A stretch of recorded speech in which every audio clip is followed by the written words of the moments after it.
और आप भी कहना मैं आपके चरणों की दासी हूँ। इतनी कृपा करना कि इस वाणी से केवल भजन हो, लोगों का कल्याण हो और लोगों के आनंद की बात हो। कभी किसी की निंदा मेरी जिज्ञासा से, मेरी वाणी से कभी ना हो, कभी नहीं।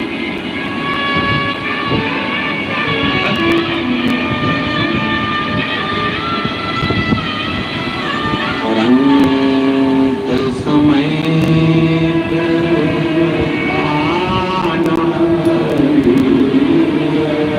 वचन दिया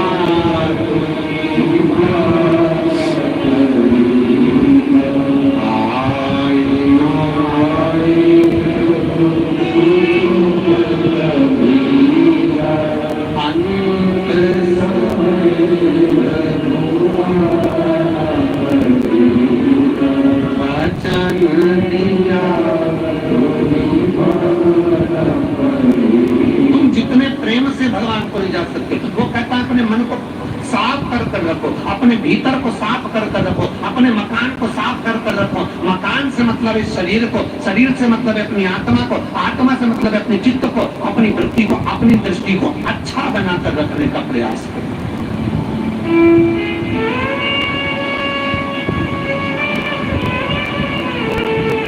और तीसरी शर्त जम के बोल दो जरा। तीसरी शर्त आखिरी की क्या है? मैं बोलूं मकान खाली करने का तब मकान खाली कर, मैं बोल दूं तब यहां से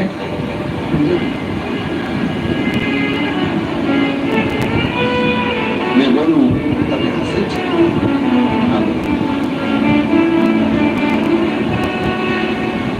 जाना। सबको आप में से कोई एकाध व्यक्ति ऐसा हो जो कसम खा के आया हो कि मैं मेरे काका जी की कसम मैं मरूंगा नहीं।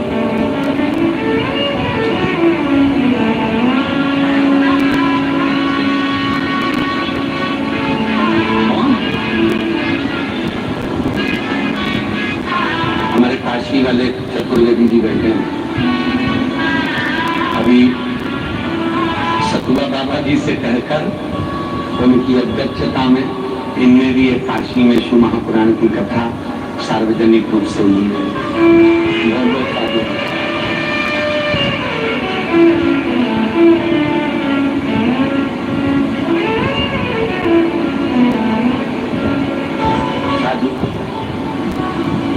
कोई कह दे भला कि हम तो कभी प्राण नहीं छोड़ेंगे, नहीं हम मरेंगे ही नहीं, चाहे कुछ भी हो जाए। क्या कर लोगे तुम? हमें नहीं मालूम। तुम जिद पे अड़ जाओ। कंस जिद पर अड़ गया था, रावण जिद पर अड़ गया था, हिरण्यकशिपु जिद पर अड़ गया था, हिरण्याक्ष जिद पर अड़ गया था, तारकासुर जिद पर अड़ गया था। तारकासुर के 3 बेटे तारकाक्ष, विरुमाली, कमलाक्ष की जिद पर अड़ गए थे। विदर्भ उत्पल जिद पर अड़ गए थे। ऐसा कौन है जो जिद पर नहीं अड़ा कि मैं मरूंगा नहीं, मुझे मरना नहीं है?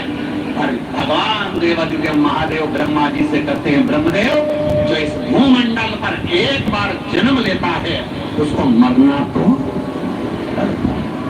जाना। अब तुम्हारे ऊपर निर्भर करता है मेरी जीजियों, मेरे जीजाओं, मेरी बेटियों, मेरे बेटाओं, मेरी माताओं, ये तुम्हारे ऊपर निर्भर करता है कि तुम रोकर जिंदगी निकालोगे या हंसकर जिंदगी निकालोगे। ये तुम्हारे ऊपर निर्भर करता है। पूरी जिंदगी अगर रोते भी रहोगे ना तो दुनिया तुम्हारा कुछ नहीं है। अरे उसकी तो आदत पड़ी है रोने की। पूरी जिंदगी रोगे, कभी बच्चों के लिए, कभी परिवार के लिए, कभी कुटुंब के लिए, कभी खानदान के लिए, कभी जमीन के लिए, कभी जायदाद के लिए, कभी इसके लिए, कभी उसके लिए, कभी किसी ने कुछ बोल दिया तो रोने बैठ गए, कभी किसी ने कुछ कह दिया तो रोने बैठ गए। पूरी जिंदगी रोते रोते रोते रोते निकालोगे तो ये तुम्हारे ऊपर निर्भर करता है कि भगवान ने जो शरीर दिया है इसको रोकर निकालना है कि हंसकर निकालना है। और शिव महापुराण की कथा करती है कि जिंदगी में कितना भी दुख हो, कितनी भी तकलीफ हो, कितना बड़ा भी रोग आ जाए, कितनी बड़ी भी बीमारी आ जाए, कितना बड़ा भी कष्ट आ जाए, चाहे दुनिया का व्यक्ति तुमको कुछ भी बोलकर चले जाए, मेरे भोलेनाथ के मंदिर में जाना और बड़े मुस्कुरा कर जाना तो भोलेनाथ को भी लगे कि बताओ इसकी जिंदगी में इतना दुख होने के बाद भी हंस रहा है, इतनी दुख होने के बाद भी मुस्कुरा रहा है। जब तुमसे एक बात पूछे, तुम्हारी पड़ोसन तुमको खूब गाली दे, खूब अपशब्द बोले, खूब तुम्हारे आसपास का कचरा ले जाकर तुम्हारे दरवाजे पे डाल दे, तो तुम क्या करोगी? तुम्हारे यहाँ का कचरा मत फेंकोगी? नहीं। वो तुम्हें अपशब्द कहे, तुम क्या करोगी? बहुत जोरदार, बढ़िया जोरदार तैयार भैया होके और बहुत सुंदर श्रृंगार विंगार करके जोरदार छोटी मोटी करा के और बढ़िया एक लोटा पानी लेके उसके घर के सामने से, मेरे को चली वृंदावन राना, मेरे तो भाग जगे, तेरे मेलों में आग लगे, अपन चले भगवान कर कहे तो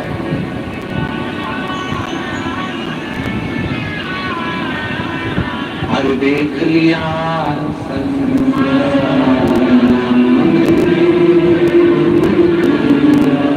सब मतलब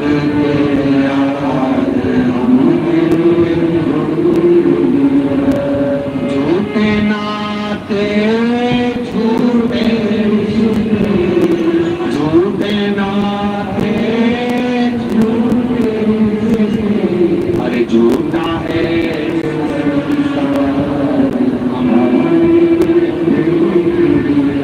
सब मतलब के यार।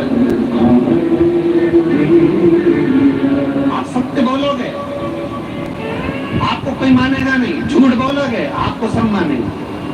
संसार ही यही है, आप सत्य पर चलोगे आपको कोई मानने वाला नहीं है, झूठ बोलोगे आपको सब मानेगा।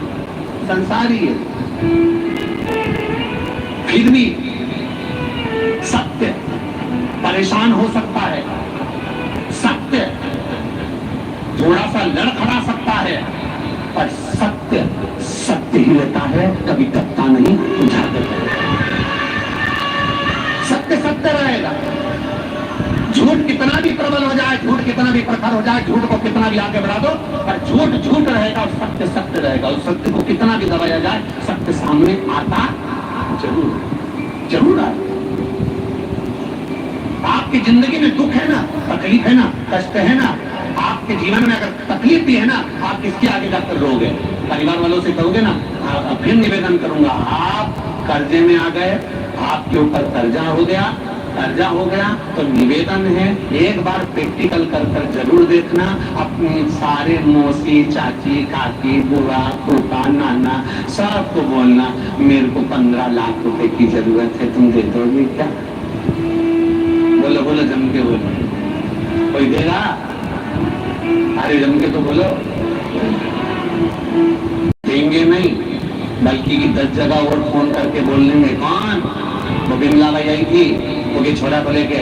अच्छा क्या हो गया? वो के छोरा के घाटा लगी गया। अच्छा घाटा लगी गया? हाँ, पैसा मांगने आई थी 15 लाख रुपया, तो मैंने तो नहीं दिया। इतने में तुम भी ध्यान रखना, मांगने आए तो मत दीजिए। निंदा करने वाला व्यक्ति कहीं का गुंगा भी होता है ना, तो वो भी निंदा करने के लिए जीवानी लेता है। तुम मत देना 15 लाख, तुम मत देना 1 रुपया भी। 15 लाख तुम्हारी जिंदगी में अगर कभी तकलीफ आई, दुख आया, तो किसी से मांग कर देखना, 15 लाख देना भैया, 15 लाख देना भैया, सेठ जी भैया। तुम तो दुकान वाले के पास जाओगे तो कहेगा तेरे पास में गोल्ड रखा हो, सोना रखा हो, तो लाके दे रहे, मैं सब दे के 15 लाख दे दूंगा। जमीन रखी हो तो गिरवे रख दे, मैं 15 लाख दे दूंगा। मकान रखा हो तो गिरवे रख दे, मैं 15 लाख दे दूंगा। 15 लाख कोई फ्री में देने को तैयार नहीं है। 5 लाख रुपए कोई फ्री में देने को तैयार नहीं है। 1 लाख रुपया कोई किसी को देने को तैयार नहीं है। और तुम रोना रोने बैठते हो अपने रिश्तेदारों के पास, मेरी जिंदगी खराब हो गई, मेरे ऐसा हो गया। जो तुम्हें 5 लाख नहीं दे, जो तुम्हें 1 लाख नहीं दे, जो तुम्हें 15 लाख नहीं दे, और तुम्हारे बुरे वक्त में तुम्हें लाख मारकर भगा दे, और तुम रोते हो उसके पास में जाकर। शिव महापुराण की कथा कहती है, संसार वालों के पास जाकर मत रोना, रोना तो मेरे ओंकारेश्वर बाबा के चरणों में जाकर रोना। कहना तो मेरे भोलेनाथ से, कहना तो मेरी देवा मैया से, कहना तो मेरी माता मैया से, कहना तो मेरे कुबेर भंडारी से, कहना तो मेरे पशुपतिनाथ से, कहना तो मेरे विश्वनाथ से, कहना मेरे महंकाल बाबा से, कहना मेरे शंभू से, कहना शिव महापुराण की कथा में बैठकर, ये भगवान शंकर के सामने बैठकर कहना कि मेरी जिंदगी में ये दुख है और तू काटेगा। सब सबके हाथ पर जोड़कर देख लिए, सबके पास जाकर देख लिया, सब कुछ कर कर देख लिया, कोई मेरा दुख काटने वाला नहीं है। अब काटेगा तो तू काटेगा। जब उस पे भरोसा कर लोगे, पूरे आश्रित हो जाओगे, उसके सहारे चलोगे, तो शंकर भी कह देगा अब तूने मुझे अपना मान ही लिया है तो तेरा दुख मेरा दुख है, मैं काटूंगा, थोड़ा समय लगेगा, चिंता मत करना। तू मेरे मंदिर पे एक लोटा जल चढ़ाती देना और अपना विश्वास पक्का करती देना कि मेरा शंकर मेरे साथ है। जल चढ़ाना मतलब विश्वास को पक्का करना, शंकर के मंदिर जाना मतलब विश्वास को पक्का करना, कथा में जाना मतलब विश्वास को पक्का करना। शिव महापुराण की कथा में मिलता क्या है? विश्वास मिलता है, भरोसा मिलता है कि मैं शंकर की भक्ति करूंगी तो भगवान मेरी सुनेगा। एक पत्र है, देखिए।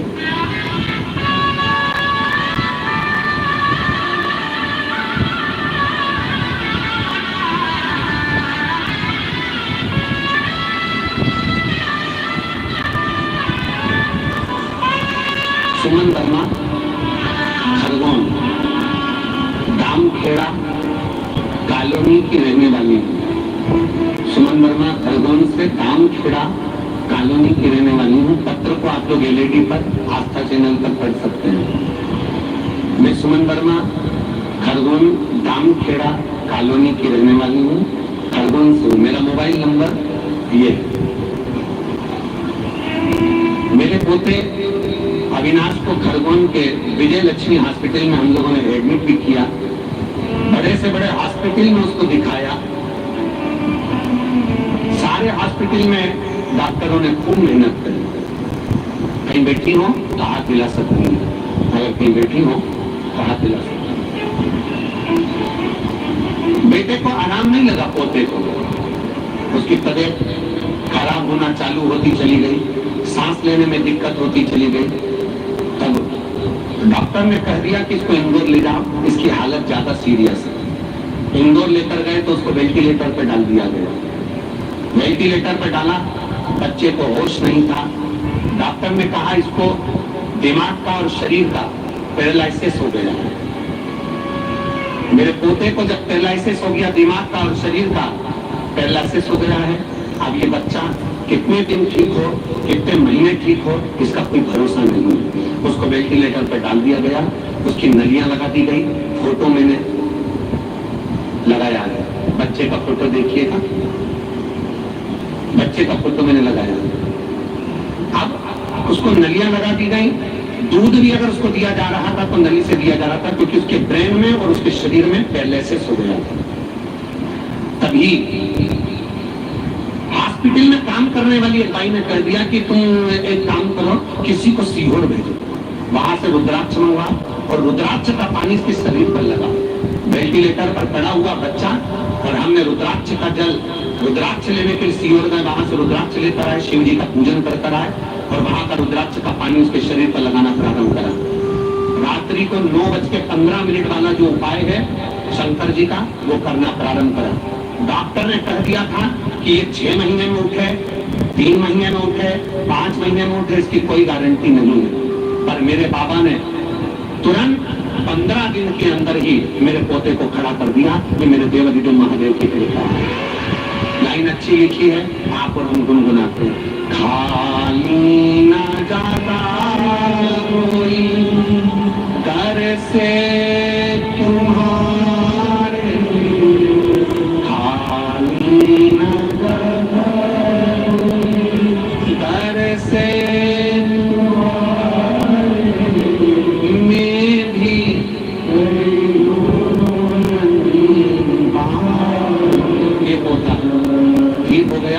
ये तब का फोटो है।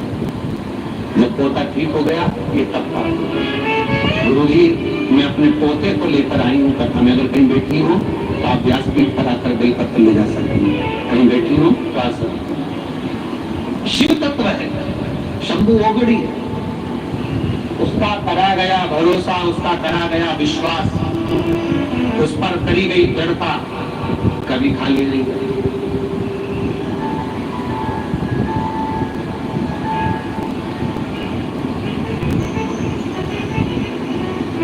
एक बात,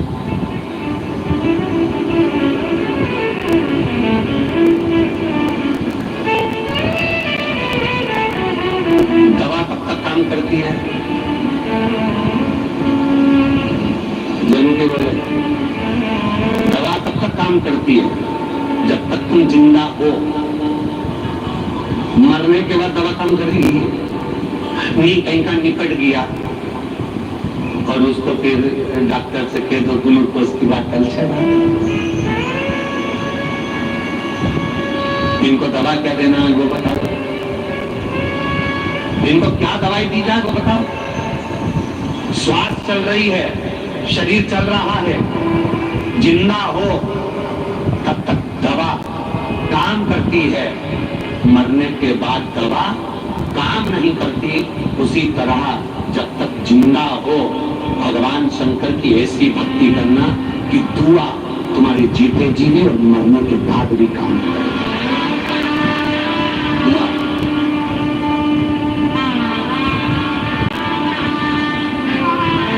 और मत बुरे कर्म कर मरना भगवान की आंखों से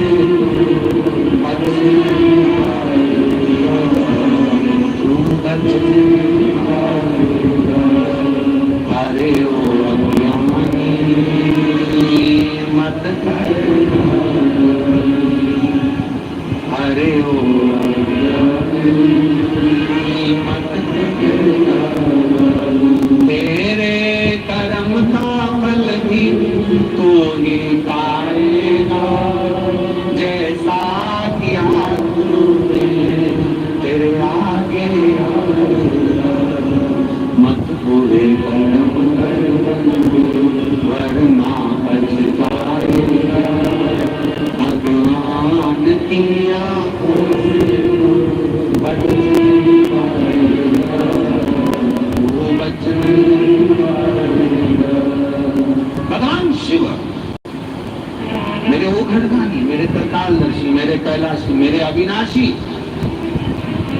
उस पर चढ़ाया गया एक लोटा जल हमारे जीते जी भी काम आता है, उस पर चढ़ाया गया एक लोटा जल हमारे मरने के बाद भी काम आता है।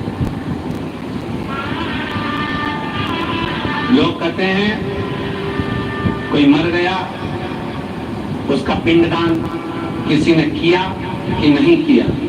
शिव महापुराण की कथा करती है, अगर आपने देवाधिदेव महादेव को एक लोटा जल रोज प्रतिदिन अपने हाथों से चढ़ाया है, तुम्हारे मरने के बाद कोई पिंडदान करे कि नहीं करे पता नहीं, कर अपने हाथों से जल आप चढ़ा कर जाना, जिससे अंत समय हमारा शुभ हो जाए। अंत समय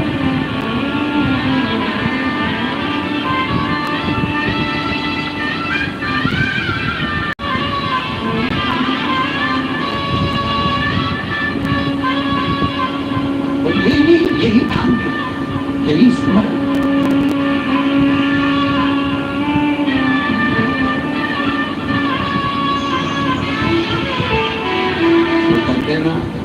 अपनी किस्मत का ताला खोलते चलो और श्री शिवाय नमस्तुभ्यम आप करो उसका स्मरण।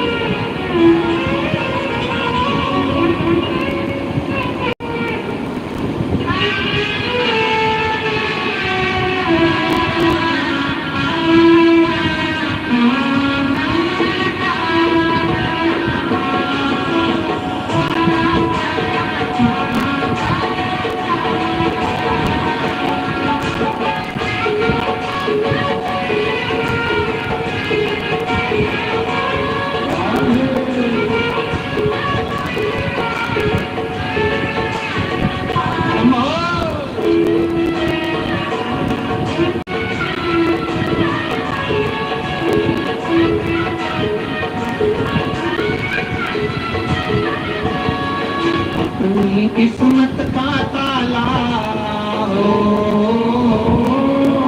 अपनी किस्मत का ताला हो, अपनी किस्मत का ताला तुम खोलते चलो। श्री शिवाय नमस्तुभ्यम तुम बोलते चलो। श्री शिवाय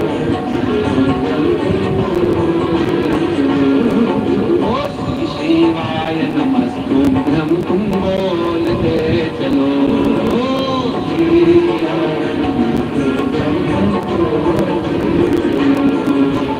अपनी किस्मत का ताला, अपनी किस्मत का ताला, अपनी किस्मत का ताला तुम खोलते चलो।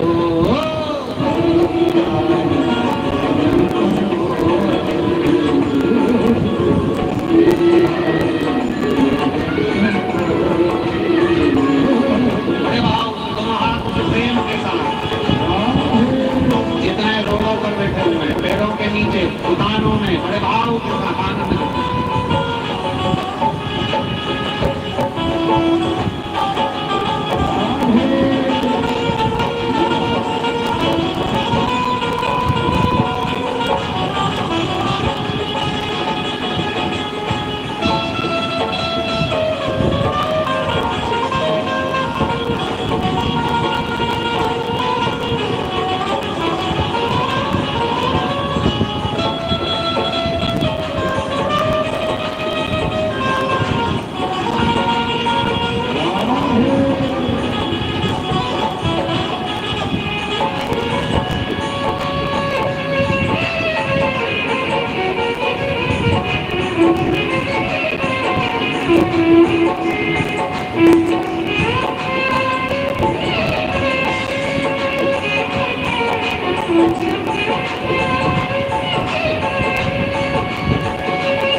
अपने मन किया था कि विराम दिवस की कथा चल रही है,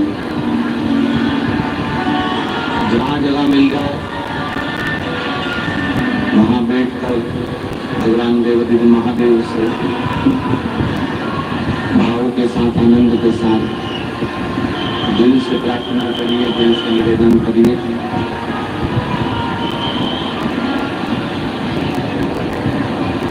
आप और हम सब साथ मिलकर बोले भगवान देव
कपालदर्शी कैलाश में विनाशी की कथा करें।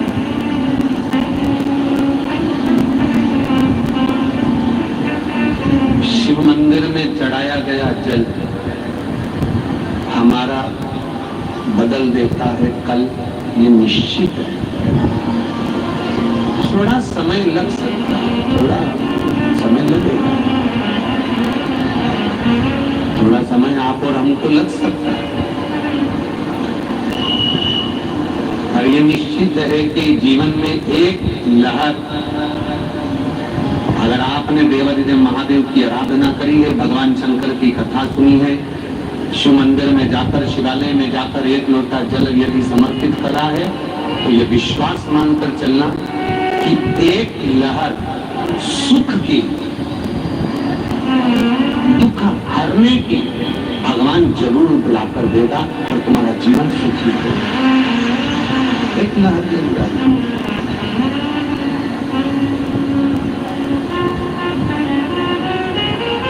अपने भक्तों का दुख काटने के लिए वो किसी भी रूप में आ सकते,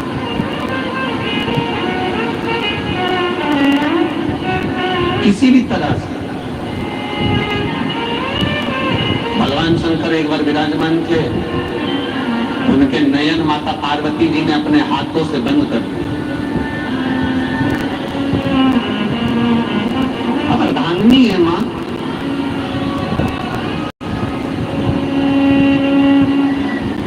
जगत जननी आई, जगदम्बा आई और उन्होंने अपने हाथों से नेत्र बंद किए।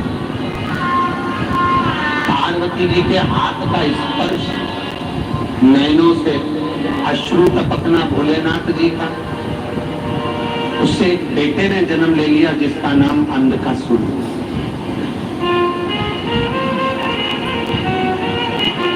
एक पुत्र ने जन्म लिया जिसका नाम अंधक था, अंधकासुर। छोटे से बच्चे ने जन्म लिया तो मां पार्वती ने उसको गोदी में ले लिया। अब पार्वती मैया उसको गोदी में ले ली तो भगवान देवादिदेव महादेव से कहा, प्रभु जी आपका पुत्र है। भगवान कहते हैं पुत्र है माना, पर पुत्र वो श्रेष्ठ है जो संपूर्ण विश्व का कल्याण करे। पुत्र वो श्रेष्ठ नहीं है जो संपूर्ण विश्व को दुख में लाकर खड़ा करे। कष्ट में लाए वो पुत्र नहीं।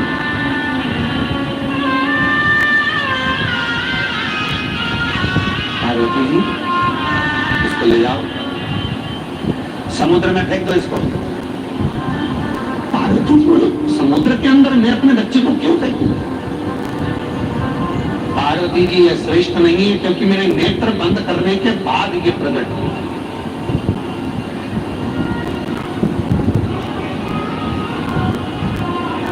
भगवान से प्रार्थना करना, घर में औलाद ऐसी देना जो जिंदगी भर हमारा सम्मान करे, आदर करे, सत्कार करे, रोटी दे ना दे पर मीठी वाणी जरूर दे, तो औलाद होना चाहिए। क्योंकि आज के जमाने में सबसे ज्यादा कठिन है, आज के जमाने में सबसे ज्यादा अगर कठिन है तो ये मीठी वाणी शब्द। आपकी वाणी के जो शब्द हैं सबसे कठिन है कि अगर अच्छी वाणी मिल जाए, अच्छे शब्द मिल जाए, अच्छा विचार किसी का मिल जाए, आज के जमाने में ये समझ लेना कि परमात्मा की कृपा, ये भगवान की दया है। अच्छे विचार नहीं मिले ना तो समझ लेना भगवान की कृपा नहीं। एक डाकू मर गया और डाकू मरा, उसके बाद में एक संत मर गया। एक संत, एक साधु, एक गुरुजन, एक मर गया। डाकू भी मरा, संत भी मरा, दोनों मरे, दोनों ऊपर गए। पूछा गया, धर्मराज ने पूछा तुम कौन हो? तो कहा मैं डाकू हूं, मैंने जिंदगी भर लोगों को कष्ट दिया, परेशान किया, मैंने लोगों का धन एकत्रित किया और अपने परिवार को दिया, और मैंने लोगों को मारा, काटा, परेशान कर दिया। मैं डाकू हूं। आप मेरे कर्म का जो भोग भुगताना चाहते हो वो भुगता सकते हो, मैं भोगने के लिए तैयार हूं। आप जो बोलोगे मैं अपने कर्म का भोग भोगूंगा, क्योंकि मैं डाकू हूं। कलकत्ता में कहा था, अपने पाप परमात्मा के सामने जाकर जरूर बोलो कि मैंने ये गलत किया है, मैंने ऐसा कर दिया है, मैंने ऐसा किया है। अपने पाप परमात्मा के सामने जरूर बोलो। डाकू ने कहा मैं डाकू हूं, मैंने गलत काम किया, मैंने लोगों को मार डाला, मैंने ये कर दिया, मैंने वो कर दिया। आप मुझे जो कर्म का भोग भुगताना चाहते हो मैं भोगने के लिए तैयार हूं। थोड़ी देर बाद संत जिनके प्राण छूट गए थे वो आए, उनसे पूछा तुम कौन हो? तो कहा मैं संत हूँ, दुनिया को अच्छी मार्ग बताता था, अच्छी राह पर चलना सिखाता था, अच्छा सतमार्ग बताता था, मैं दुनिया के लोगों को श्रेष्ठ मार्ग की ओर लेकर जाता हूँ। ठीक। डाकू ने कहा कि मुझे बताओ कि मेरे कर्म का क्या भोग भोगना है। धर्मराज ने कहा तुम्हारा भोग भोगना केवल इतना है, तुम्हें तुम्हारे कर्म का फल भोगना पड़ेगा, इसलिए तुम्हें भोगने के लिए मैं तुम्हें कहता हूं कि तुम डाकू हो, एक काम करो, तुम इस संत की सेवा करो। तुम्हारा कर्म का भोग यही भोगना है तुमको कि संत की सेवा करो। जाओ, ये संत जहां रहेंगे इनकी सेवा करो, वैकुंठ में जहां ये संत रहेंगे तुम इनकी सेवा करो। इतने में संत आप बबूला हो गए, संत क्रोध में लाल हो गए। संत ने कहा मैं संत, और ये डाकू मेरी सेवा करेगा, ये मुझे पानी पिलाएगा, ये मुझे छुएगा, ये मुझे स्पर्श करेगा, मैं इसका स्पर्श नहीं कर सकता क्योंकि डाकू है, मैं इसके हाथ का पानी नहीं पी सकता क्योंकि डाकू है, मैं इसका स्पर्श नहीं करूंगा, इसके हाथ का भोजन नहीं करूंगा क्योंकि डाकू है, मैं इसको छू नहीं सकता क्योंकि डाकू है, इसलिए मैं इससे सेवा नहीं लूंगा। मेरे लिए कोई दास दासी बुलाए जाए, भगवान वैकुंठ के पार्षद बुलाए जाए, मेरी सेवा के लिए कोई दूसरे को रखा जाए, पर डाकू मुझे नहीं होना। धर्मराज ने कहा ठीक है, डाकू आपकी सेवा नहीं करे, ये आप करें। आपकी बुद्धि इतनी विचित्र है कि आप इतने बड़े अवधे पर होने के बाद भी अपनी बुद्धि का प्रयोग नहीं कर सकते। जाओ, अब आपको इस डाकू की सेवा करना है। अब आपको इस डाकू की सेवा करना है। वो पापी होने के बाद भी अपने जुल्म को कबूल कर रहा है, भगवान के सामने जाकर बोलता है कि मैं डाकू हूँ, अपने जुल्म को कबूल कर रहा है कि मैं पापी हूँ, मैं कपटी, मैं छली, वो अपने जुल्म को कबूल कर रहा है। और तुम वो सुधरने का प्रयास कर रहा है, तुम्हारे चरणों में आकर वो तुम्हें छूने का प्रयास कर रहा है, और तुम उसको माफ न कर सके तो फिर तुमसे बड़ा पापी दुनिया में कोई ना हो सकता। अब तुम्हें इस डाकू का सेवा करना पड़ेगी, अब तुम्हें इस डाकू की पूजन करना है, इसकी सेवा करना है, इसको संभालना है।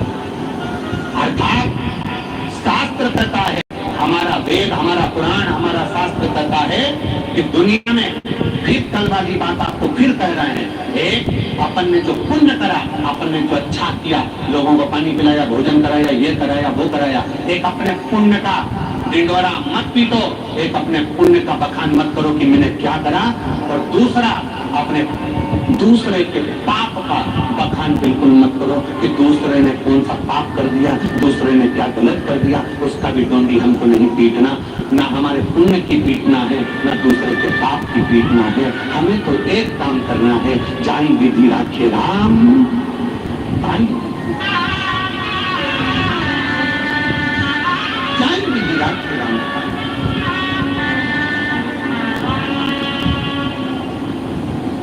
श्रेष्ठ कर्म करते चले।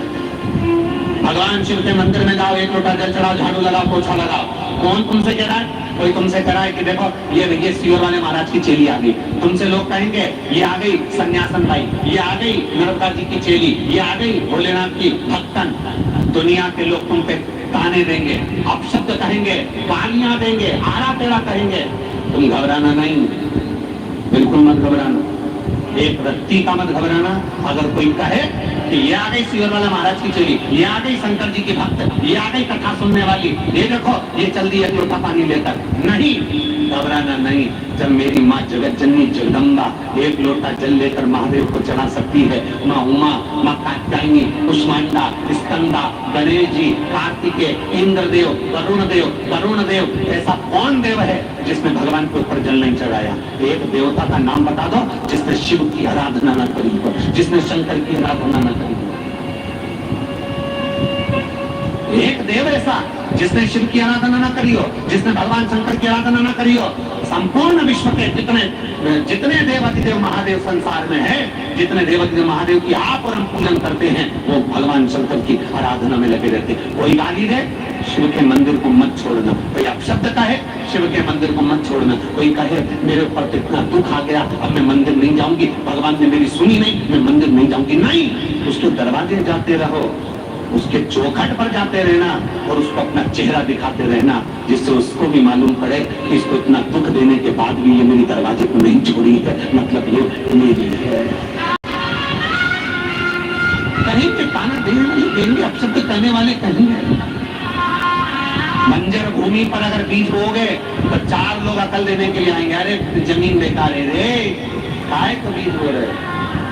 जिस मकान में तुम रह रहे हो ना, उस मकान में 1 महीना 2 महीना 4 महीना अगर अच्छे से नहीं रह पाओगे, नया मकान बनाया, बिल्डिंग बना ली, मकान बना लिया, बंगला बना लिया, घर बना लिया और उसमें तकलीफ आ रही है, कुछ ना कुछ परेशानी आ रही है। एक जनी को पकड़ के लाए, उसने कह दिया तुम्हारा जीना बेकार है, सीढ़ियां बेकार है। दूसरे को पकड़ के लाए, उसने कहा तुम्हारी बाथरूम बेकार है, इसको इधर बनना थी। तीसरे को पकड़ के लाए, उसने कह दिया तुम्हारा ये काम बेकार है।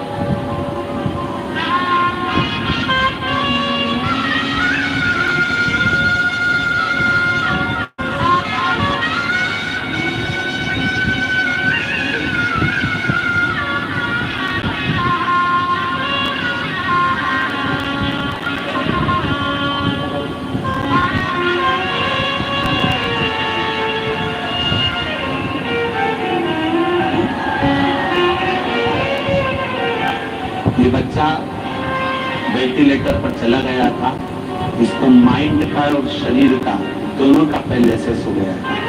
शरीर पूरा काम करना बंद कर दिया था, डॉक्टर ने जवाब दे दिया था और कम हो। आज देवाधिदेव महादेव की कृपा से पूर्ण तरह से ठीक होकर आए। बोला रहा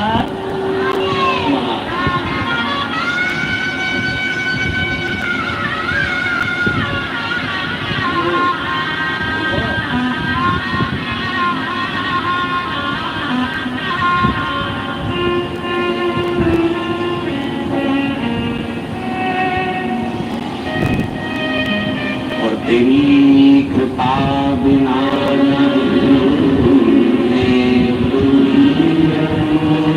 लेते श्वास, तेरी कृपा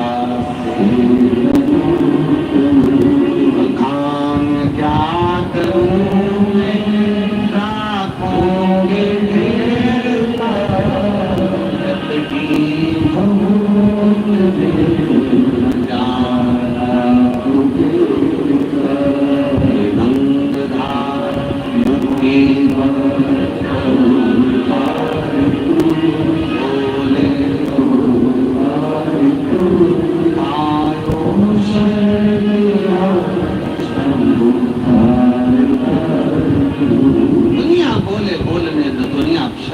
कहने दो, तुम्हारी शिव भक्ति कम मत होने दो।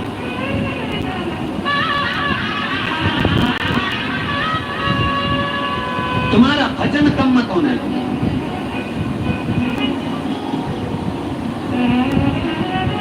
अंधकासुर को समुद्र में डाल दिया, हिरण्याक्ष ने उसको पाल पोस कर बड़ा कर दिया। हिरण्याक्ष बड़ा हुआ तो उसको पिता ने बता दिया कि ना तो तुम्हारी कोई माँ है ना तुम्हारा कोई, तुम तो जल में बहकर आए थे तो मैंने तुमको पाल पोस कर बढ़ाया। ब्रह्मा जी से अंधकासुर ने वर मांगा कि मैं मरूं ना, मेरे प्राण ना छूटे। ब्रह्मा जी ने कहा ऐसा कभी नहीं हो सकता कि तुम मरोगे नहीं, मरना निश्चित है। प्राण दिए हैं परमात्मा ने तो लेगा जरूर, एक दिन घर तो खाली कर कर जाना पड़ेगा, ये शरीर छोड़कर जाना ठीक है, वर दो। जिस दिन मैं अपनी माँ को गलत दृष्टि से देखूं उस दिन मेरे प्राण छूटे।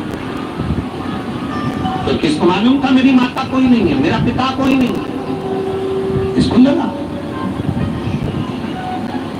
आया समय, बरहा भगवान ने विन्याक्ष के प्राणों को हर लिया। अंधकासुर अकेला रह गया और अंधकासुर ने विचार करा कि अब मैं क्या करूं, तो मैं विवाह करूं। विवाह किससे करूं? जो सबसे सुंदर हो उसका पता लगाओ। तो असुरों ने पता लगाया कि सबसे सुंदर तो केवल एक ही है, और वो मेरी जगत जननी जगदम्बा माँ अम्बा, माँ दुर्गा, भवानी माता पार्वती के सिवा कोई सुंदर नहीं, कोई सुंदर।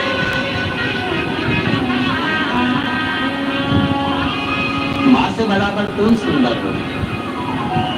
माँ के बराबर दुनिया में कोई सुंदर नहीं है, ऐसा कोई। और बच्चा,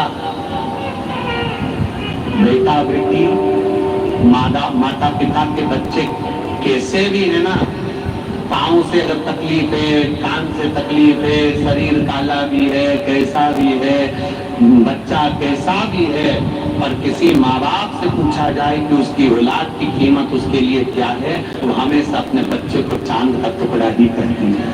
चांद का टुकड़ा।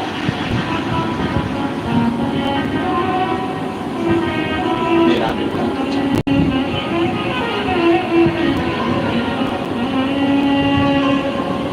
माँ अम्बा जगदम्बा जगद्धात्री दुर्गा भवानी का वर्णन जैसे ही करा गया, वर्णन सुनते ही, श्रवण करते ही मन में आ गया कि बस अब तो पार्वती को अपना बनाना है।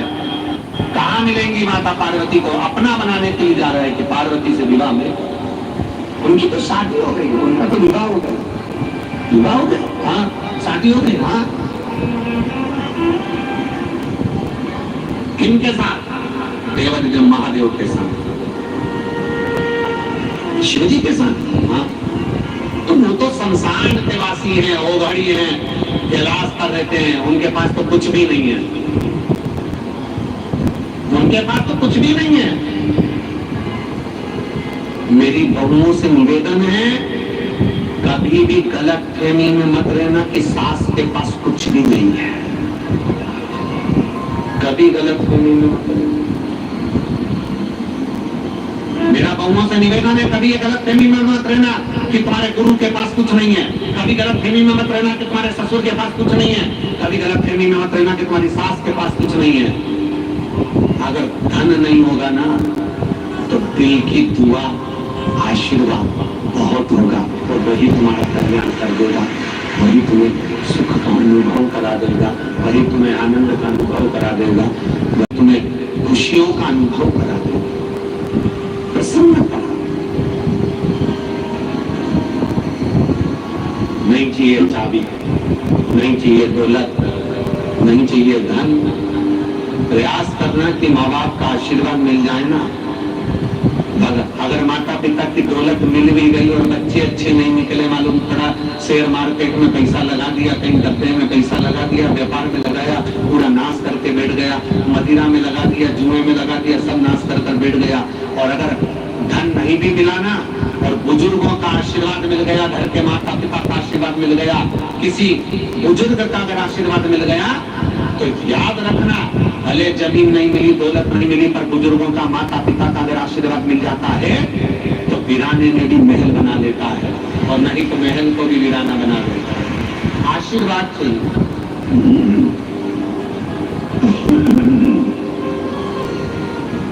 आशीर्वाद, बिना आशीर्वाद के सुख अनुभव नहीं होगा। श्रेष्ठ आशीर्वाद व्यक्ति को सुख की ओर लेकर जाते हैं। सुख,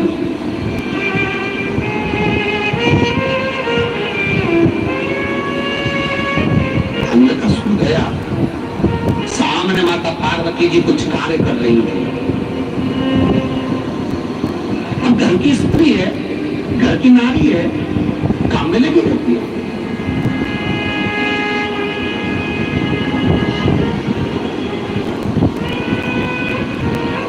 स्त्री को सम्मान देने वाला देवता कहलाता है। जन के बोलिए क्या कहलाता है? स्त्री को सम्मान देने वाला देवता कहलाता है, और स्त्री को अपनी बराबरी पर लाकर अपने बराबर का मानकर चलने वाला महादेव कहलाता है। मेरे देवादिदेव महादेव ने पार्वती जी का सम्मान तो किया, पर मेरे महादेव ने अपनी पार्वती को बराबर में लाकर बिठाया है। मेरी पूजन होती है तो तेरी भी होगी, मेरा स्मरण होता है तो तेरा भी होगा। तू मेरे साथ मेरी बराबरी पर बैठेगी, मेरे साथ। ब्रह्मा जी के साथ ब्रह्माणी थोड़ी दूरी पर बैठी हैं, पुष्प पर बैठी हैं। लक्ष्मी जी नारायण भगवान के चरणों में बैठी हैं, पर केवल एक देवादिदेव महादेव ऐसे होते हैं। अगर कैलाश पर भगवान शंकर का दर्शन करोगे तो माता पार्वती भगवान शंकर के पास बाजू में बैठी है, बिल्कुल पास। नारी का जो सम्मान दे वो देव कहलाता है, नारी का जो सम्मान करे वो देव कहलाता है, वो देवता कहलाता है, वो देव कहलाता है। और जो नारी को अपने बराबर पर समझकर उसको सम्मान देकर अपने बराबर पर बिठाए उसको महादेव कहते हैं, महादेव। स्त्री नारी वो तुमसे कम नहीं है। तुम अगर खेत पर काम करते हो ना तो वो भी खेत पर काम करती है, वो भी खेत पर काम करती है। तुम ऑफिस जाते हो थक जाते हो, तुम दुकान पर जाते हो थक जाते हो, वो भी सुबह से उठती है, तुमसे पहले उठती है, घर का काम करती है, दिन भर काम करती है, टिफिन बनाती है, रोटी बनाती है, बच्चों को संभालती है, स्कूल भेजती है, परिवार में माता पिता कुटुंब बहन भाई सबको संभाल कर चलती है। तुम ऑफिस से आते हो थक जाते हो, तुम ऑफिस से आते हो थके दिखते हो, तुम दुकान से आते हो थक जाते हो, तुम्हारे हाथ में पानी लाकर देती, तुम्हारे लिए भोजन बनाने का काम करती है, सब कुछ करती है, आगे बढ़कर तुम्हारा आदर करती है।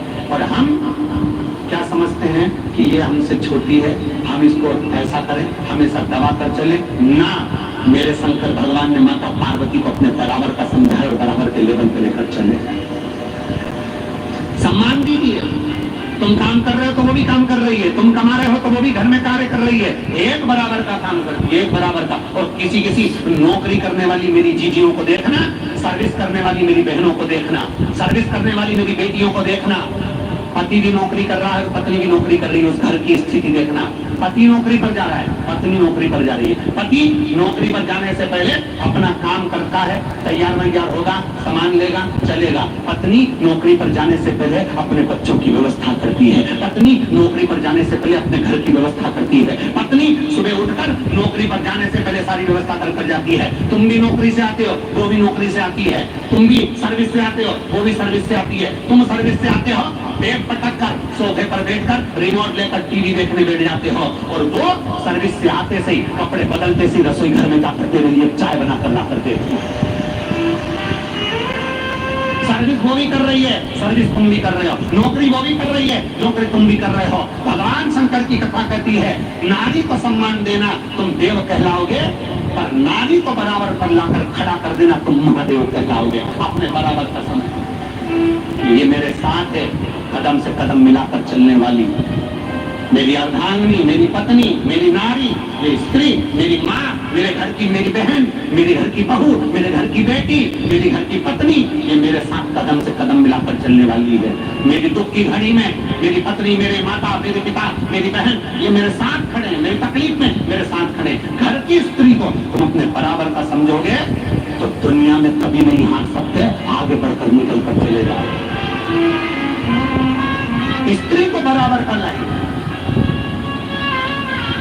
पति झिझक कर देता है, तुझ में अकल नहीं है, चल भाग यहाँ से, तू तो मूर्ख है, तेरे को क्या बताऊं, क्या सारा दुकान का टेंशन तेरे को दे दूं, चल, तेरे में अकल नहीं है।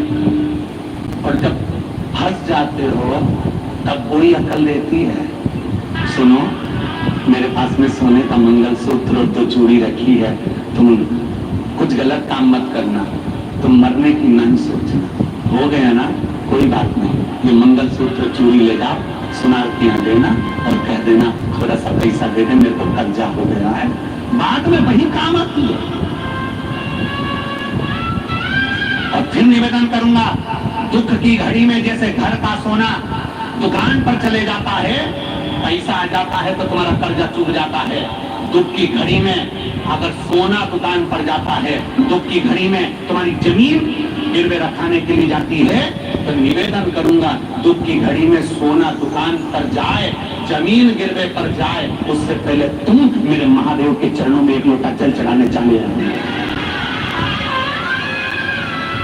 अगर तुमने महादेव को एक लोटा जल चढ़ाना प्रारंभ कर दिया, शिव जी के मंदिर में जाना प्रारंभ कर दिया, इतना भी दुख है, कर्जा हो गया, जमीन चली गई, जायदाद चली गई, बच्चों का विवाह नहीं हो रहा, बेटी का संबंध नहीं हो रहा, ये कंपनी नहीं मिल रही, नौकरी नहीं मिल रही, सर्विस नहीं मिल रही, ये दुख आ गया, बीमारी आ गई, 10 जगह जाने से पहले तुम्हारा धन दुकान पर जाए उससे पहले तुम मेरे महादेव के मंदिर जाना चालू कर दो, शंकर के मंदिर जाना चालू कर दो, शंकर का गुणगान करना प्रारंभ कर दो, श्री शिवाय नमस्तुभ्यं बोलना प्रारंभ कर दो, अपने मुख उच्चारण में भगवान शंकर का गुणगान करना प्रारंभ कर दो। ये जिंदगी का वो तत्व है कि तुम अकेले नहीं रहोगे, मेरा महादेव तुम्हारे साथ कदम से कदम मिलाकर चलेगा।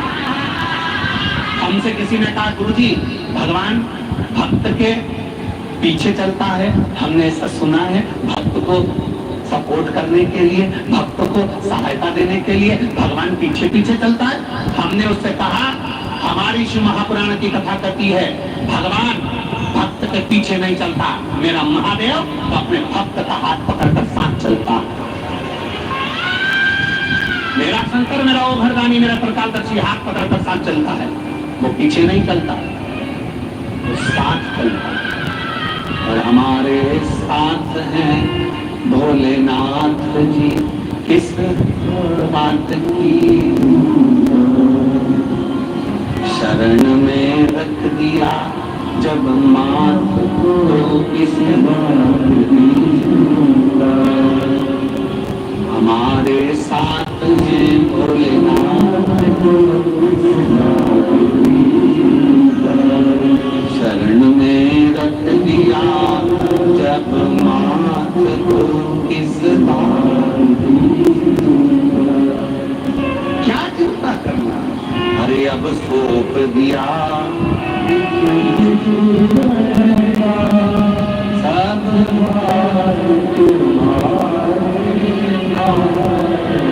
अपने जीवन का सारा भार दे दिया, सब कुछ।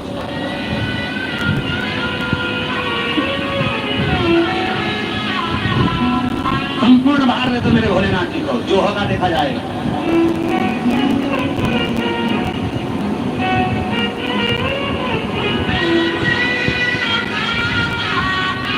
हम उसके आश्रित हैं। और मेरे भोले तेरा सहारा है, मेरे भोले तेरा सहारा है, मेरी नैया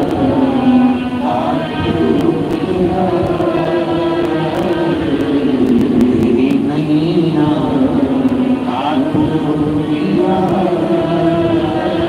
पूर्ण आश्रित। अंधकासुर ने माता पार्वती जी को देखा और उनको पाने के लिए लगता से आगे बढ़ा। जैसे ही पार्वती जी को पाने के लिए आगे बढ़ता है, अंधकासुर बस आगे बढ़ा ही था, इतने में पार्वती मैया ने जो पलट कर देखा, उनका तो मात्र तो झलक रहा था कि ये मेरा बेटा है, ये मेरा पुत्र है, ये मेरा पुत्र है, ये मेरा बेटा है। शंकर भगवान ने देखा कि ये बेटा तो है, परंतु माँ को गलत दृष्टि से देख रहा है, इसलिए भोलेनाथ जी ने तुरंत काल भैरव को प्रकट कर दिया और काल भैरव को प्रकट करा और कहा, इस अंधकासुर को मारो। काल भैरव मतलब क्या? शिव जी ने काल भैरव को प्रकट करा, अंधकासुर को मार दिया। अंधकासुर माता पार्वती को गलत दृष्टि से देख रहा। काल भैरव हमारे कर्म, आप जैसा कर्म करोगे वैसा आपको भोगना पड़ेगा। आपने किसी स्त्री को गलत दृष्टि से देखा है, आपने किसी को गलत शब्द कहा है, आपने किसी के लिए अपशब्द कहा है, आपने किसी को आड़ा टेढ़ा बोला है, मतलब आपको भोगना तो पड़ेगा। मरने से पहले भोगना है, मृत्यु के पहले आपका प्राण भोगना।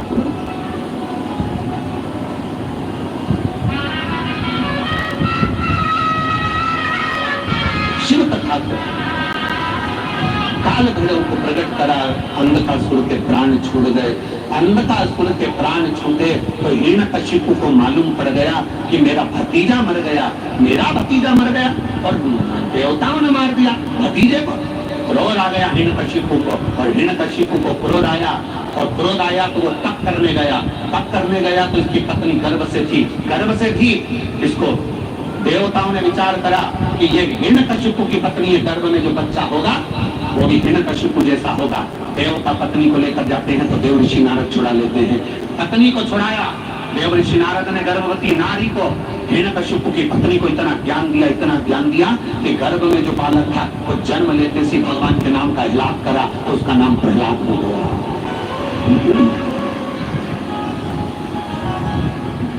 भगवान के नाम का इलाप करा तो उसका नाम प्रहलाद।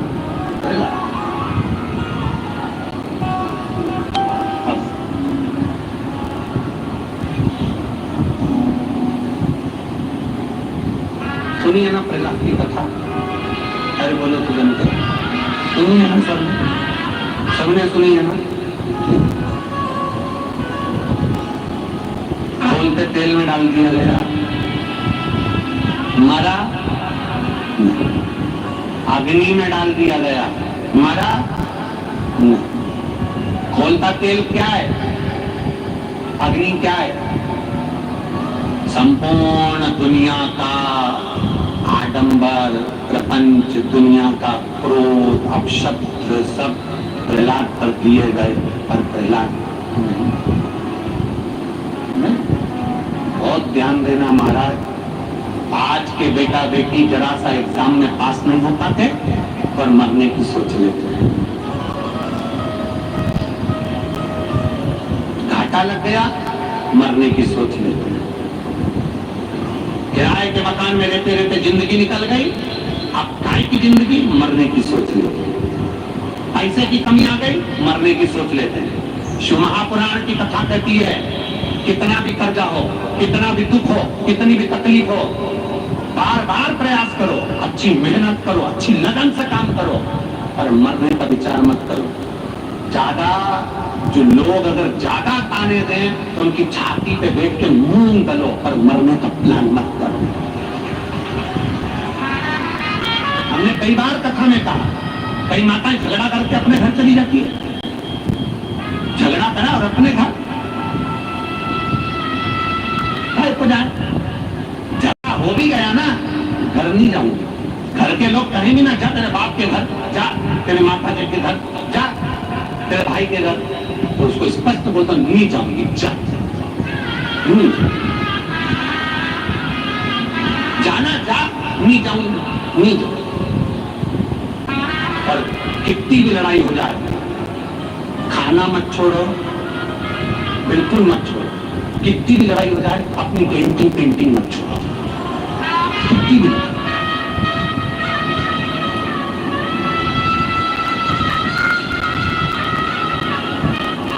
कितनी लड़ लो, ज्यादा लड़ाई हो रही है ना तो जाओ और 2 पराठे अच्छे जोरदार बनाओ। जितनी लड़ाई हो ना, अंदर जाके चौके में से चिल्ला चोट कर लो, पर लड़ो, पर खा के लड़ो। और कहाँ जाओ? रसोई घर में, और रसोई घर में जाके और आटा निकालो, अच्छे बेहतरीन आलू के पराठे। कितनी लड़ाई हो, बढ़िया आलू के पराठे, आटा उसको और आटे पे अपनी पूरी गुस्सा निकालो, पूरी गुस्सा।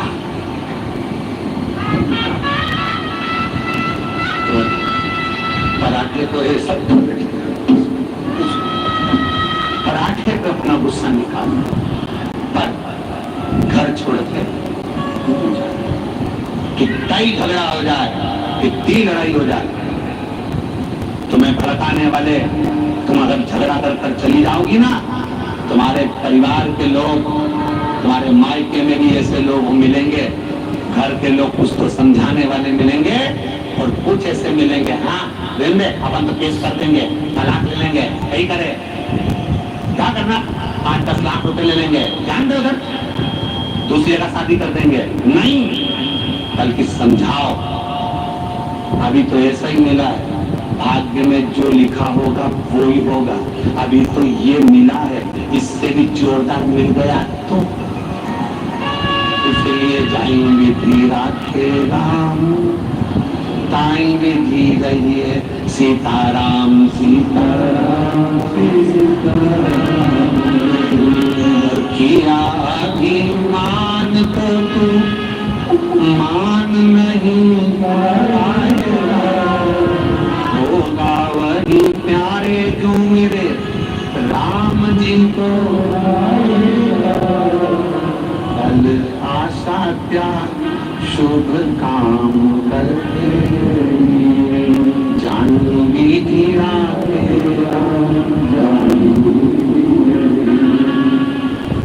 बस जैसा भगवान ने दिया है रखा है, इसको अच्छा बनाने का प्रयास करना है, इसको श्रेष्ठ बनाने का कार्य करना है और इसको जितना अच्छा हम कर सकते हैं उतना अच्छा करने का हम कार्य करना, जितना अच्छा कर सकते हैं, जितना श्रेष्ठ कर सकते हैं उतना श्रेष्ठ। हिरण्यकशिपु तप करने गए, पत्नी के गर्भ से बच्चे ने जन्म लिया, नाम भगवान का लेकर हलाक किया, प्रहलाद नाम हो गया, सारा कर्म कर लिया, बच्चा नहीं मरा, प्रहलाद नहीं मरा। गर्भ का ज्ञान देवऋषि नारद ने दिया था, ऐसा ज्ञान दिया देवऋषि नारद ने कि बालक भगवान की भक्ति में डूबा रहा। ये गर्भ का ज्ञान होता है जो बच्चे को बता देता है कि उसको कैसा बनना है, ये गर्भ का ज्ञान।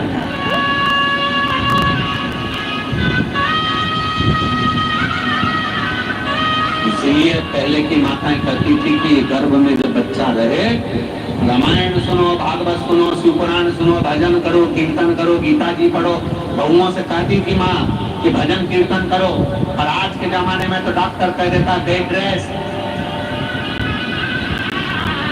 गर्भ में बच्चा आया, 4-5 महीने हुए कि पलंग पर पड़ी रहो, और पलंग पे पड़े पड़े दिन भर वो मोबाइल और ना जाने कहां का सीरियल, ना जाने कहां का नाटक, ना जाने कहां की बुराइयां दिन भर देखती रही। टीवी के सामने नाटक देखती रही, दिन भर सीरियल देखती रही, और वो सीरियल देखते देखते 9 महीने बाद जो औलाद पैदा हुई वो भी नाटक करने वाली पैदा, वो भी नाटक करने वाली। जमीन पे सुलाओ तो पे करे, गोदी में सुलाओ तो चुप रहे, ऐसी नौटंकी औलाद भी ऐसी पैदा हुई, नाटक वाली। नीचे सुला दो तो रोए, गोदी में सुला तो नहीं रोए। रात को 12-1 बजे तक तुम भी टीवी देखती थी, रात को 12-1 बजे तक तुम भी मोबाइल चलाती थी, तो औलाद भी ऐसी तू थपथपा रही, सो जा भैया सो जा, लाल पलंग पे सो जा, चंदा मामा आएगा, दूध कटोरा लाएगा, सो जा सो जा सो जा। औलाद भी सो जाए, औलाद भी कह दे मम्मी तू, और मैं नहीं कुछ भी।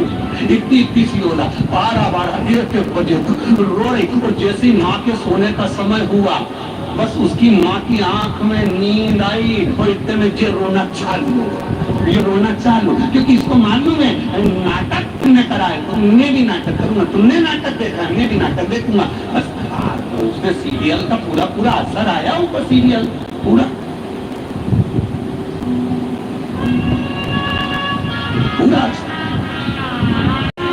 इसलिए गर्भ में जब संतान हो तो भगवत भजन में लगाइए, गर्भ में संतान हो भगवत स्मरण में लगाइए। नारद जी ने ज्ञान उपदेश दिया प्रहलाद जी के समय पर, पूछ लिया भगवान कहाँ, समझ नहीं, कहाँ है भगवान, सर्वस्व है भगवान, कहाँ नहीं, प्रत्येक कण में क्षण में हर पल हर जगह परमात्मा निवास करता है, हर जगह परमात्मा है। अच्छा, खंबे में गदा का प्रहार करा, खंबा टूट के नीचे गिरा, नरसिंह भगवान प्रकट हो गए। नरसिंह भगवान को प्रहलाद जी का आनंद सुख प्राप्त हुआ, प्रहलाद को नरसिंह जी का आनंद सुख प्राप्त हुआ। समय बीता, नरसिंह भगवान को इतना क्रोध आया, चारों तरफ हाहाकार मच गई। नरसिंह भगवान गुस्से में लाल होकर बैकुंठ चले गए, लक्ष्मी मैया दूर हट गई, बैकुंठ को तोड़ फोड़ दिया, जहाँ जाते तोड़ फोड़ कर रहे, क्योंकि क्रोध इतना बलदार था, इतना क्रोध था नरसिंह भगवान का कि सारा क्रोध नरसिंह भगवान का जहां कहा सब तो इंद्र लोग जाए तो इंद्र लोग तोड़ दे, बेकुंड लोग जाए तो बेकुंड लोग तोड़ दे, सारे देवता हाथ जोड़कर महादेव के पास पहुंच गए, प्रभु कृपा करिए, दया। शंकर भगवान ने पूछा क्या हो गया? नरसिंह भगवान को गुस्सा आ रहा, क्रोध आ रहा। नरसिंह भगवान को इतना क्रोध आ रहा है कि जहां जाते हैं सब तोड़ फोड़ कर देते हैं, प्रभु कृपा करिए। भगवान ने कहा चिंता मत करो, सारे देवता मुझ में समा जाओ। शंकर भगवान करें 33 कोटि देवता मुझ में समा जाओ। बहुत सरलता में समझिए लगेगा। गणेश जी की पूजन अलग करना है, पार्वती जी की पूजन अलग करना है, कार्तिकेय की पूजन अलग करना है, राम जी की पूजन अलग करना है, कृष्ण जी की पूजन अलग करना है, देवी जी की पूजन अलग करना है, देवता जी की पूजन अलग करना है। और शिव महापुराण की कथा कहती है, भगवान शंकर कहते हैं 33 कोटि देवता तुम मुझ में समा जाओ। सारे देवी देवता शिव जी में समा गए। शिव महापुराण की कथा कहती है, जब हम एक लोटा जल शंकर के शिवलिंग पर चढ़ाते हैं तो केवल शंकर के लिए नहीं रहता, 33 कोटि देवताओं के लिए रहता। 33 कोटि देवता। शिव जी ने कहा मुझ में समाओ, सारे देवता समा गए। शंकर भगवान सरम्ब पक्षी का रूप धारण करे उड़ते हुए गए, नरसिंह भगवान को पंजे पर उठाया और अलकनंदा नदी में ले जाकर डाल दिया। अलकनंदा के जल में नरसिंह भगवान पानी में गिरते ही ठंडक में उनकी समाधि लग गई। अलकनंदा नदी में जैसी समाधि लगी, भगवान माता लक्ष्मी जी ने भगवान शिव जी से कहा मेरे पति, तो कहा वो बद्रिक आश्रम में अलकनंदा नदी के पास मिलेंगे। आज भी नरसिंह भगवान तो वहां से चले गए, तो नरसिंह शिला आज भी बद्रिक आश्रम के पुल पे से, जब हम बद्रिक आश्रम मंदिर के लिए जाएंगे, बद्रीनाथ जी के दर्शन करने जाएंगे, तो ताप्ती कुंड के नीचे एक शिला दिखती है जिसको नरसिंह शिला कहा जाता है। वहां के पंडित जी से आप पूछ सकते हो कि नरसिंह शिला कौन सी है, तो बता देंगे। जहां पर भगवान शंकर ने सरम्ब पक्षी का रूप धारण कर सरम्भेश्वर महादेव बनकर नरसिंह भगवान को उठाकर अलकनंदा नदी में डाला और उस नदी में भगवान नारायण ने तब साधना करी।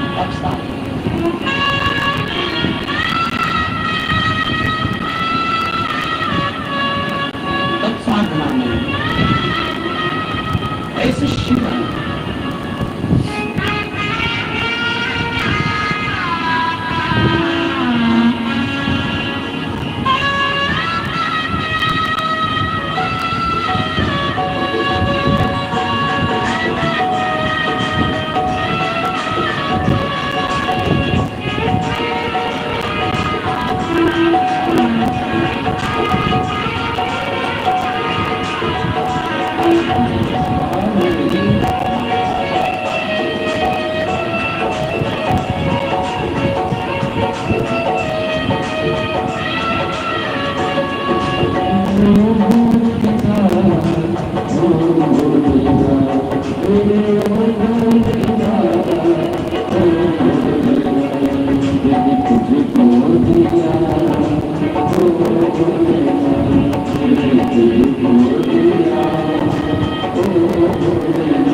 कर दिया ओ भोलेनाथ दिल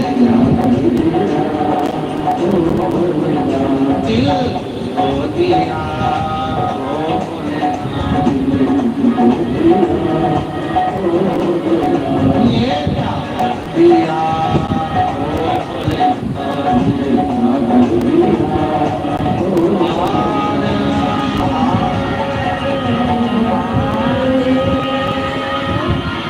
अपने स्थान पर बैठकर भगवान देव महादेव से अपने दिल की बात भाव के साथ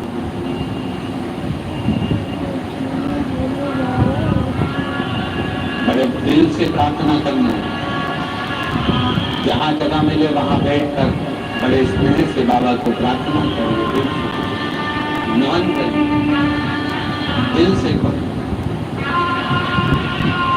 आज कथा का विराम दिवस है। कहते हैं मेहमान जाते हैं तो घर के बच्चों को कुछ न कुछ देकर जाते हैं, और मेरे महादेव की कथा जिस दिन विराम लेती है उस दिन जो भक्त शिव महापुराण की कथा पंडाल में बैठकर श्रवण करते हैं उसको मेरा महादेव कुछ ना कुछ देकर जरूर जाता है। निश्चित से प्रेम से स्नेह से दिल से जो लोग आस्था चैनल के माध्यम से कथा सुन रहे हैं, मोबाइल के माध्यम से सुन रहे हैं, जो लोग इस पवित्र ओंकारेश्वर की धरा पर मां मेरेवा मैया के तट पर कथा सुन रहे हैं, प्रार्थना आप लोग और हम सब करें बाबा से निवेदन।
आपके चरणों का सदा प्रीति बनाकर रखिए।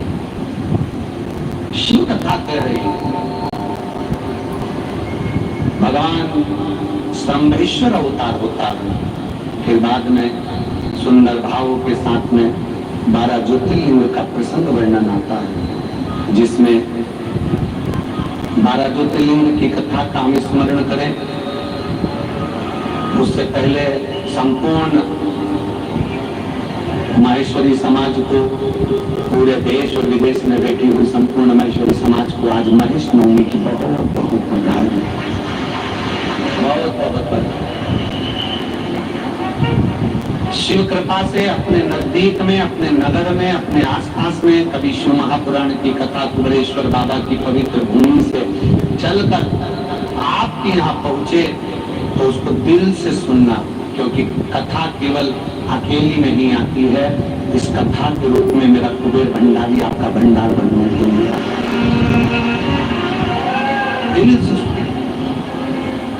कितनी कृपा है मेरे बाबा की, जरा विचार करिएगा। पीछे के 3 दिन रोज पानी आए, ओमकारेश्वर पे उधर मेरे ओमकारेश्वर बाबा पानी को वहां रोक लेते थे, इधर से मेरी नर्मदा मैया पानी को रोक लेती थी और बीच में कथा चलती रहती थी।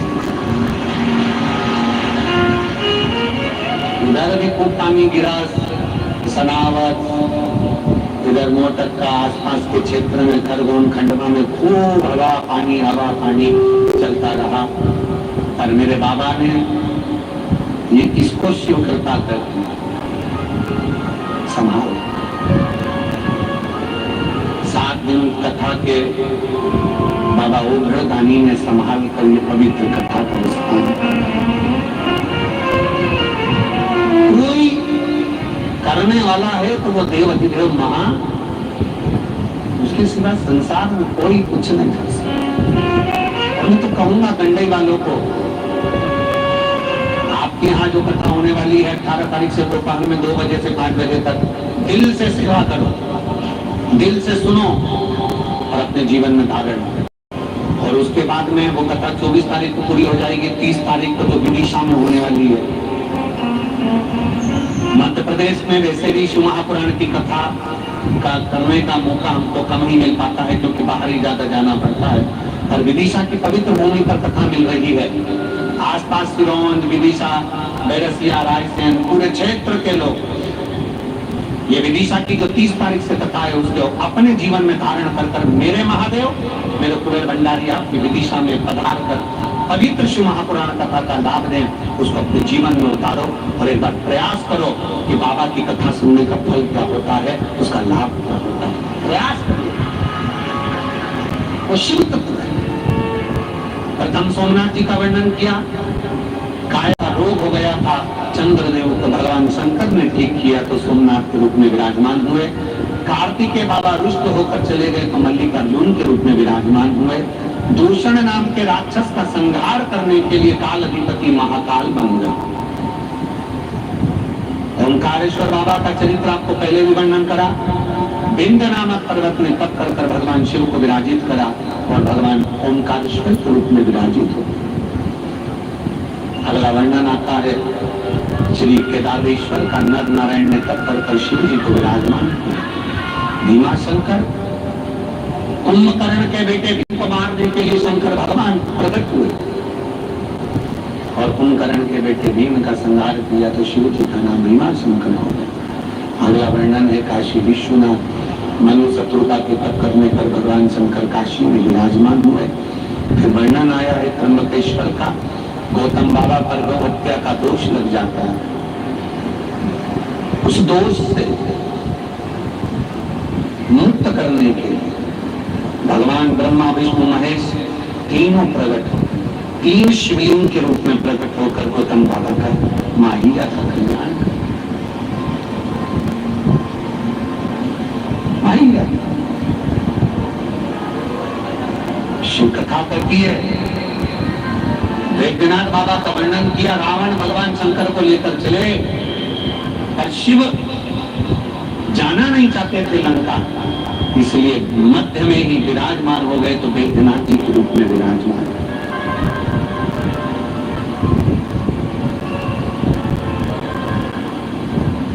बाबा वैद्यनाथ के रूप में विराजमान हो।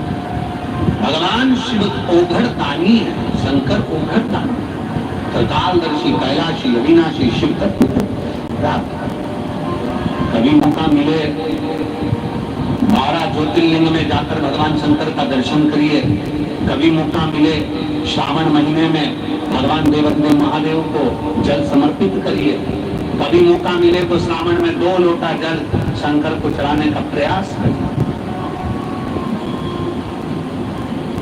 कांवड़ यात्राएं चलती हैं, उसमें भी शिव जी का स्तुति होती है। और 12 आनंद में भगवान कृपा करे 12 महीने में 1 महीना श्रावण का जो आता है तो भगवान शिव के करीब में लाने का एक मौका भगवान शिव के पास है।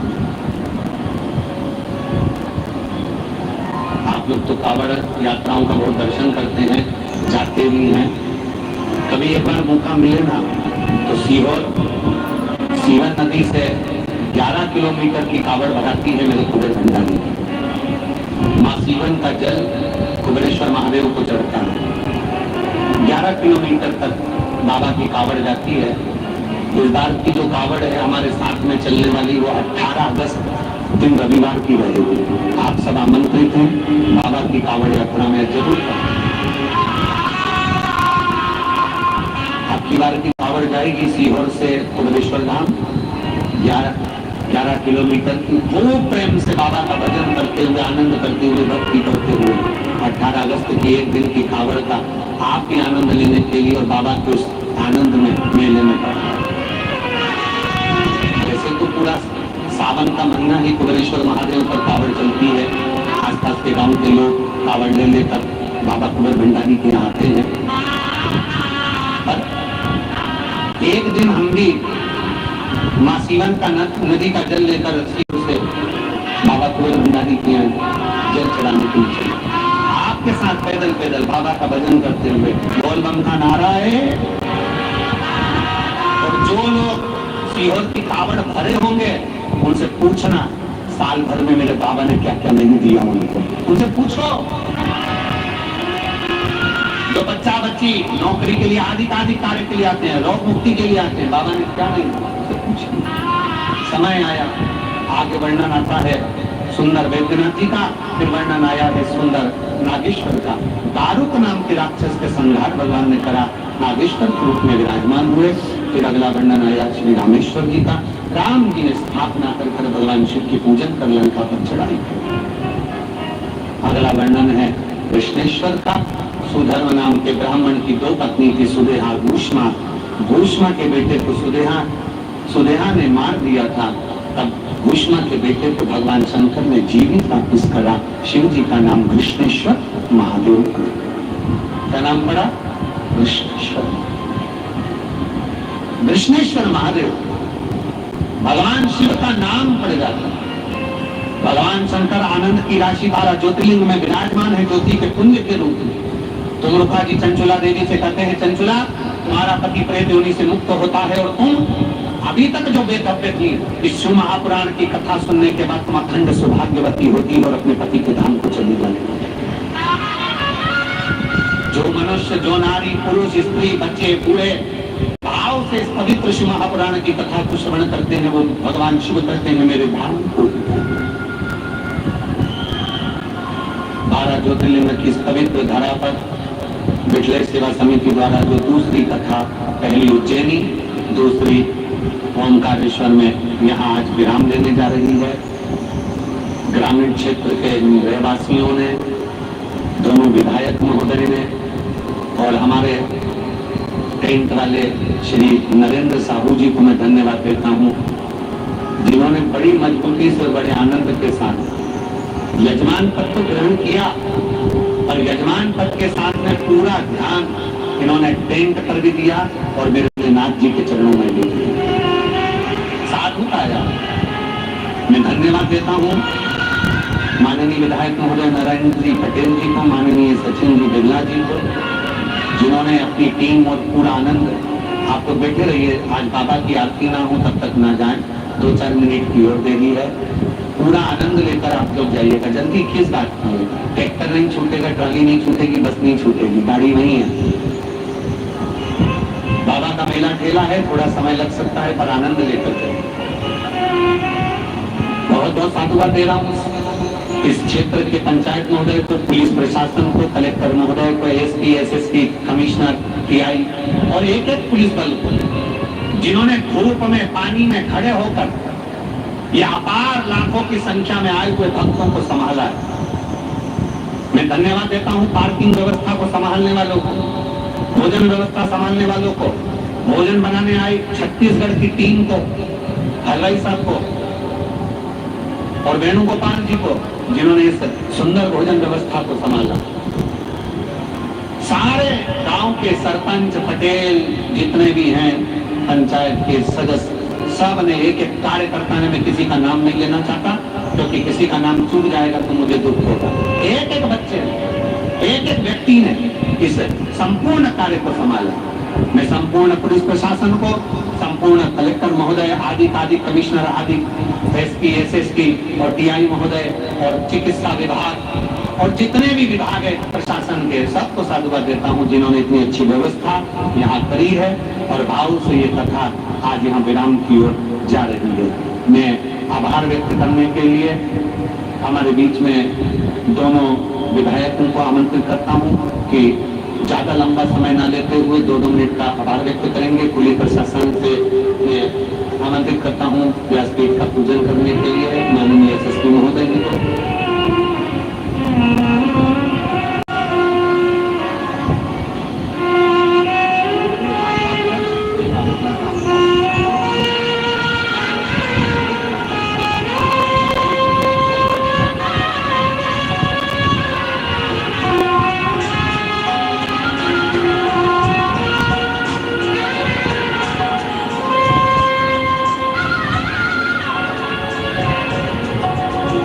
साधुवाद के साथ में विठले सेवा समिति द्वारा जो ये दूसरे ज्योतिर्लिंग की कथा का आनंद लिया है अपन ने, गोपाल बंसीलाल जी सोमानी जी को मैं धन्यवाद दे रहा हूँ, पल्ली बैजनाथ के, जो प्रत्येक ज्योतिर्लिंग की कथा के यजमान बन रहे हैं, उनको बहुत बहुत साधुवाद है। श्री अमित मुदगल, रजनी जी मुदगल, बेहला अम्बाला हरियाणा से, जो भगवान शिव की इस पवित्र कथा के यजमान पद ग्रहण करे हैं, उनको बहुत बहुत साधुवाद देता हूँ। राजमन शंकरलाल सोनी, गोपाल शंकरलाल सोनी देवास से, जो निरंतर कुबेर भंडारी की सेवा में लगे रहते हैं और बहुत समर्पित भाव से कार्य करते हैं, उनको साधुवाद देता हूँ।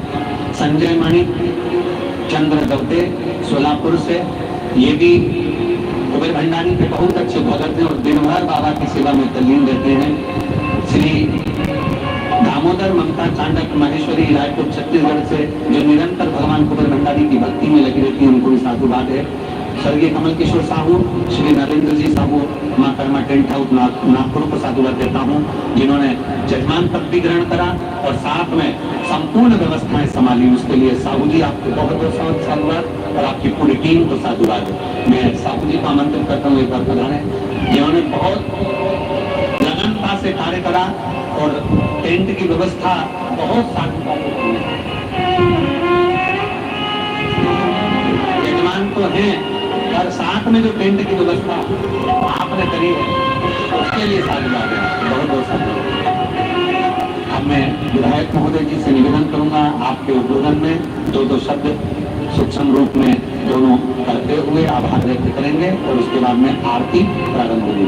कल 16 तारीख को जो जन्मदिन का उत्सव मनाने के लिए आप लोगों से निवेदन करा गया है, हम तो आपसे इतना ही कहेंगे कि आपके इस बेटे को, आपके इस भाई के लिए कल इतना सा काम जरूर करना कि 16 जून को प्रत्येक शिव मंदिर में एक दिया जला देना और एक लोटा जल चढ़ा देना। इतना कार्य जरूर करना। और भगवान देवादिदेव महादेव की पवित्र भूमि कुबेरेश्वर धाम पर जो भक्त आ रहे हैं, शाम को 6 बजे आप और हम 1-1.5 घंटे का सत्संग करेंगे बड़े आनंद के साथ और प्रसाद व्यवस्था, भंडारा व्यवस्था वहाँ चलेगी। आप लोग दिन भर बड़े आनंद से भोजन प्रसाद वगैरह वहाँ चलता रहेगा, भाव से करिए और अपने जीवन को सार्थक करिए। हर हर महादेव, नर्मदे ओमकारेश्वर भगवान की, ओमकारेश्वर धाम के सभी ब्राह्मण संत साधु गुरुजन गौ माता सबको साधुवाद नगर देवताओं को साधुवाद देता हूँ। हर हर महादेव। सर्वप्रथम इस पवित्र स्थल को प्रणाम करता हूँ पूज्य गुरुदेव प्रदीप मिश्रा जी के चरणों में नतमस्तक होकर समस्त भक्तों की ओर से प्रणाम करता हूँ। आज कथा का 7वें दिन का समापन दिवस है और 7 दिन तक पूज्य गुरुदेव जी के मुखार बिंद से अमृतमयी वाणी से शिव महापुराण का कथा का वाचन किया गया। हमको सेवा करने का मौका मिलेगा और सेवा हमने बड़े भाव विभोर कर अल्प समय में, समय कम था, सभी का इस आज समापन अवसर पर आभार मानता हूँ। धन्यवाद। नर्मदे। हम सब लोगों को पिछले 7 दिन से गुरुदेव प्रदीप जी मिश्रा जी महाराज साहब के सानिध्य में शिव महापुराण की कथा का हम सबको लाभ मिल रहा है। भगवान भोलेनाथ का आशीर्वाद इस क्षेत्र पर हो रहा है। इसके पीछे भी कई पुण्यों का हमारा योग होगा, क्योंकि बरसों बरस लग जाते हैं गुरुदेव की कथा का आगमन होने में। सभी के कार्यकर्ताओं की तरफ से, पूरी जनता की तरफ से जो हमसे सेवा बन पड़ी हम सब ने की, जो कोई त्रुटि रही होगी तो हम सबको माफ करना। और सभी कार्यकर्ताओं का, गाँव का नाम नहीं ले सकता, नगर पंचायत सभी, मूंदी, पुनासा, खंडवा, बड़वा, सनावत, बेड़िया, सब दूर का कार्यकर्ता लगे, तो सबने अपने अपने सामर्थ्य से खूब सेवा करी। सबको बहुत प्रणाम करता हूँ। और गुरुदेव बहुत जल्दी और आपकी कथा इस क्षेत्र में हो, ऐसे भाव भी व्यक्त करता हूँ। गुरुदेव का आशीर्वाद हम सब पर बना रहे। बहुत बहुत धन्यवाद। जय हिंद। नर्मदे।